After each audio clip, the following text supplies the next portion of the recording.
ಅದು ಅಮೃತಪ್ರಾಶನ ಮಾಡಿದ ಹಾಗೆ. ಆದ್ದರಿಂದ ಅಂಥ ತತ್ವಜ್ಞಾನಾಮೃತವನ್ನು ಭಗವಂತ ನಮಗೆ ಕೊಡಲಿ ಅಂತ ಪ್ರಾರ್ಥನೆ ಮಾಡ್ತಾ ಇದ್ದಾರೆ. ಯದ್ಯಪಿ ಸಮುದ್ರ ಮಥನ ಮಾಡಿದವರು ದೇವತೆಗಳೂ ಹೌದು, ದಾನವರೂ ಹೌದು. ಆದರೆ ಭಗವಂತ ದಾನವರಿಗೆ ಕೊಡದೆ ಕೇವಲ ದೇವತೆಗಳಿಗೆ ಕೊಟ್ಟಿದ್ದಾನೆ. ಮಥನ ಮಾಡಿದವರಿಗೆಲ್ಲ, ಶಾಸ್ತ್ರ ವಿಚಾರ ಮಾಡಿದವರಿಗೆಲ್ಲ ಅಮೃತ ಸ್ವರೂಪದ ಜ್ಞಾನ, ಹರಿ ಸರ್ವೋತ್ತಮತ್ವ ಜ್ಞಾನ ಬರಬೇಕು ಹೇಳಿ ಇಲ್ಲ. ಶಾಸ್ತ್ರ ಅಧ್ಯಯನ ಮಾಡ್ತಾ ಮಾಡ್ತಾ ನಾನೇ ದೇವರು, ನನಗೂ ದೇವರಿಗೆ ಭಿನ್ನತಾ ಇಲ್ಲ, ನಾವೆಲ್ಲ ಒಂದೇ ಅನ್ನುವ ವಿಷ ಬರುವ ಸಾಧ್ಯ ಇದೆ. ಅಮೃತ ರೂಪವಾದ ತತ್ವಜ್ಞಾನವೇ ಬರಬೇಕು ಅಂತಿಲ್ಲ. ಇದು ಭಗವಂತ ಕೊಟ್ರೆ ಉಂಟು, ಇಲ್ಲದೇ ಇದ್ರೆ ಇಲ್ಲ.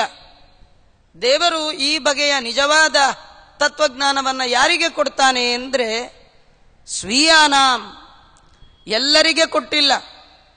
ಸಮದೇಶ ಸಮಕಾಲದಲ್ಲಿ ದೇವದಾನವರು ಮಥನ ಮಾಡಿ ಫಲಕ್ಕೆ ಸಮಭಾಗಿಗಳಾಗಿದ್ರೂ ಕೂಡ ಭಗವಂತ ದೈತ್ಯರಿಗೆ ಆ ಜ್ಞಾನವನ್ನು ಕೊಡದೆ, ಆ ಯಥಾರ್ಥವಾದ ಫಲವನ್ನು ಕೊಡದೆ ಅವರಿಗೆ ವಂಚಿಸಿ ಕೇವಲ ದೇವತೆಗಳಿಗೆ ಕೊಡಲಿಕ್ಕೆ ಕಾರಣ ಅವರು ಸ್ವೀಯರು, ತನ್ನವರು.